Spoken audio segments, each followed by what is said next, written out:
Hello guys, আসসালামু আলাইকুম। কেমন আছেন সবাই? চলে আসলাম নিউ একটা ভিডিও নিয়ে।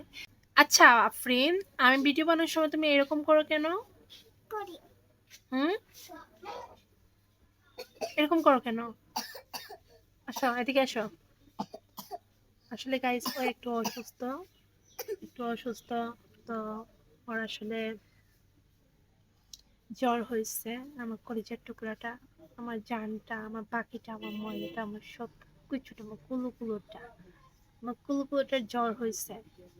কুকুরগুলোটা 2 দিন ধরে বাইরে বের হইতে পারে না। কুকুরগুলোটার জ্বরের কারণে খেলতে পারতেছে না, বাইরে যেতে পারতেছে না, একদম ঘরের মধ্যে বন্দি হয়ে আছে, তাই না কুলুকুলু?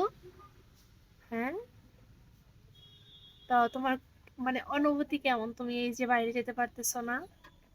আটকায় রাখছে। হুম। আটকায় রাখছে কে?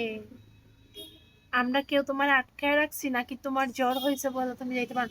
আজকে গাইস ও বলে কি, আহ আমি না মানে কতদিন হয়েছে বাইরে যাই নাই, অথচ কিন্তু একদিন, শুধুমাত্র একদিন হয়েছে ওর জ্বরের কারণে বাইরে যায় নাই।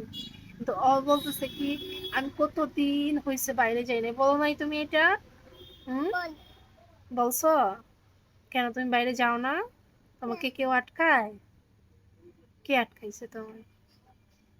কুকুরটা কে আটকায়? তুমি তো সবসময় বাইরে থাকো, তোমার তো কেউ আটকানোর সাধ্য নাই, আছে? না, হুম। না। তো গাইস ও আসলে খুবই অসুস্থ। আমার কলেজের টুকরাটার জন্য দোয়া করবেন, যেন কলেজাটা, আমাদের সবার কলেজের টুকরা এটা, যেন সুস্থ হয়ে যায়।